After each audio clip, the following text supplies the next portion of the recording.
नमस्कार, माझं नाव राऊत अक्षय राजेंद्र. तर मी ह्या बागेमध्ये आलेलो आहे सीताफळाच्या. तर ह्यांनी आपलं चंबल फर्टिलायझर या कंपनीचं सुपररायझर म्हणून वापरलेलं आहे. तर आपण त्यांच्याकडून जाणून घेऊ की ह्या बागेमध्ये त्यांनी बेसल डोस मध्ये हे डोस टाकताना सुपररायझर यांनी 2 बॅग टाकलेले. तर आपण जाणून घेऊ.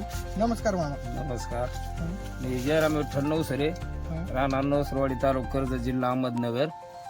ते आम्ही ह्यांच्या कंपनीकडून चंबल फर्टिलायझर खत वापरलं, म्हणजे ही पीक धरायच्या वेळेस किंवा चांगला रिझल्ट आहे त्याचा. असं म्हणजे मुळी वाढायला, पुन्हा ह्याला फळ जास्त लागायला, ह्याच्यासाठी चांगलं आहे.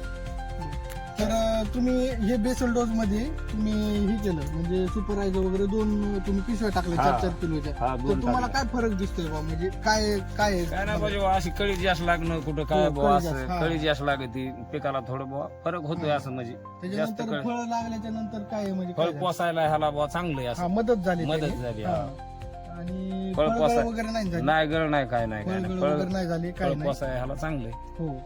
तर म्हणजे बारीक चकाकी result. वगैरे काही तुम्हाला काय जाणवतं काय आता? गेल्या पिकाच्या वेळेस आणि आत्ताच्या पिकाच्या वेळेस चकाकी वगैरे आहे का? नाही नाही बुवा, त्याच्यापेक्षा बुवा असं काळा डाग येणं, कुठं काय होणं, हा, ही ते त्याच्यासाठी आलेलं चांगलं आहे. ते आलेलं नाही असं बुवा. ठीक आहे. हम्म. तुम्ही स्प्रे पण केलता ना प्रणाम, त्याने पण तुम्हाला हा, भरपूर फायदा झाला. हा, फायदा झाला. हा. तर तुम्ही आणखी दुसऱ्या शेतकऱ्याला तुम्ही काय सांगू इच्छिता की बाबा यांचं सुपररायझर कसं काय product नाही बुवा, आहे? आम्हाला ही वापरल्यामुळे आमचा फायदा झाला बुवा, असं तुम्ही हीच वापरा, हम्म. असं सांगू शकतो.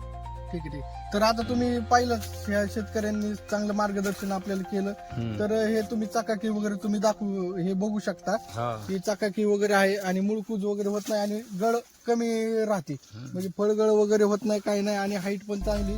हा सगळ्यात महत्वाचं म्हणजे सुपररायझर वापरल्याच्या नंतर जवळजवळ अर्धा किलोमीटर मध्ये जाऊन ते मायक्रोस्पोर जे असत ते स्प्रेड होतं. म्हणजे थोडक्यात तुम्ही 4 किलो जरी एकरी टाकलं तरी ते सगळ्यामध्ये जवळजवळ 1 एकर मध्ये किंवा 2 एकर म्हणलं तरी काय अडचण नाही. 2 एकर मध्ये ते स्प्रेड होऊन ते पाहून त्या पिकाला चांगली मोठी म्हणजे हे होतं, अन्नद्रव्य चांगलं मदत होते आणि चांगलं पीक वगैरे येतं आपलं.